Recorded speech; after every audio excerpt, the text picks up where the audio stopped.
تو انڈیا کو آپ دیکھیں, انڈیا کتنی تیزی سے گرو کر گیا. ایک صرف ہم ہی ہیں جو پیچھے ہیں. یہی وجہ تھی جب نون لیگ کی گورنمنٹ آئی تو انہوں نے 3 سال کے اندر پاکستان کی گری ہوئی اکانومی کو ایک دم 5.8% تک پہنچا دیا. اب اگر تو آپ بزنس مین کو سپورٹ کریں گے, بزنس فرینڈلی فیصلے کریں گے, ملک کو آگے کی طرف لے کے جانے کے فیصلے کریں گے, تو ہمارے میں بڑا دم ہے. اور آپ ان 7 ملکوں کے ساتھ اپنے تعلقات ٹھیک کر لیں, ایران سے, سعودی عرب سے, اور یہ ٹھیک کرنا آپ کے لیے کوئی مشکل بات نہیں ہے. جب سعودی عرب انڈیا سے اپنے معاملات ٹھیک کر سکتا ہے تو آپ ایران سے کیوں نہیں رکھ سکتے؟ آپ کو سعودی عرب کے زر خرید غلام ہے؟ آپ سعودی عرب سے سعودی کی سطح پہ ملے, ایران سے ایران کی سطح پہ ملے, ملیشیا سے ملیشیا کی سطح پہ ملے, ترکی سے ترکی کی سطح پہ ملے, اور ایجپٹ سے ایجپٹ کی. یہ 6 ہی مسلمانوں کی بڑی طاقتیں ہیں. اس کے ساتھ یو اے ای کے پاس دولت ذرا ہے تو یو اے ای کو بھی ساتھ رکھیں کہ مال و دولت بھی ساتھ ہی رہنی چاہیے. اور یو اے ای کو بہت بڑا ملک نہیں ہے, چھوٹا سا ملک ہے. یعنی کہ میں جو آپ کی بات سمجھاؤں کہ اب فائنینشلی آپ اپنے پاؤں پہ کھڑے ہوں گے تو پھر امہ ہے. That is it. اور آپ گرے ہوئے ہیں. غریب, جس گھر کے اندر 5 غریب بھائی ہوں وہ کون سی امہ بنتی ہے؟ کون سی طاقت بنتی ہے؟ مکہ ہی نہیں بنتا وہ.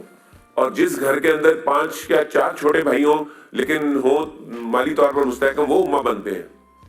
آپ کو اسٹرانگ ہونا پڑے گا, پھر آپ جو ہے کھڑے ہو سکتے ہیں. تو آپ کو معاشی طور پر سب کو کھڑے ہونا ہے. اب معاشی طور پر آپ جو ہے وہ نہ ہو جو ہے.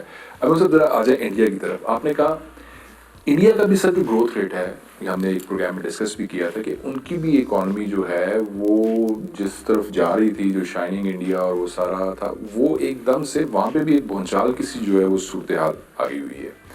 بجٹ آیا ہے وہاں پہ اور بہت جو ہے اس کے اوپر ڈبیٹ ہو رہی ہے, اور اپوزیشن جو ہے وہ سراپا احتجاج ہے, عوام جو ہے وہ سراپا احتجاج ہے, مسلمان جو ہیں وہ سراپا احتجاج ہے. یہ اب کشمیر کو کتنا عرصہ ہندوستان جو ہے وہ اسی صورتحال میں رکھ سکتا ہے؟ یہ جو جیل خانہ بنایا ہوا ہے جس طرح آپ نے کہا تھا, یہ کتنا عرصہ مزید ہندوستان جو ہے اس کو کنٹینیو کر سکتا ہے؟ دیکھیں, جب تک امریکہ اور اسرائیل کی اس کو سپورٹ ہے وہ یہ کرے گا, کیونکہ وہ یہ تجربہ کر رہے ہیں کہ مسلمان اگر بہت عرصے کے لیے لاک کیے جائیں تو دنیا کتنا شور مچائے گی.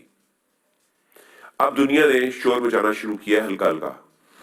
اب پچھلے 1-2-3 ہفتوں سے انڈیا کے اوپر پوری ویسٹ میں تنقید سٹارٹ ہو گئی ہے, لیکن اس میں پاکستان کا کوئی رول نہیں ہے.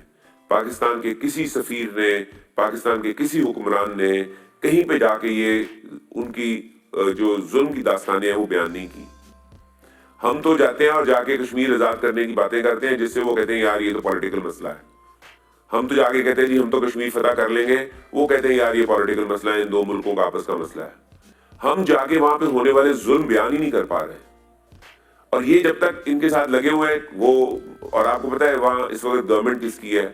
گورنمنٹ ان کی ہے جنہوں نے جب بسر اقتدار آئے تو فوری طور پر دنیا نے کہا کہ مودی کے آنے کے بعد کیا مودی انڈیا کی گروتھ کو مینٹین کر پائے گا؟ Question mark.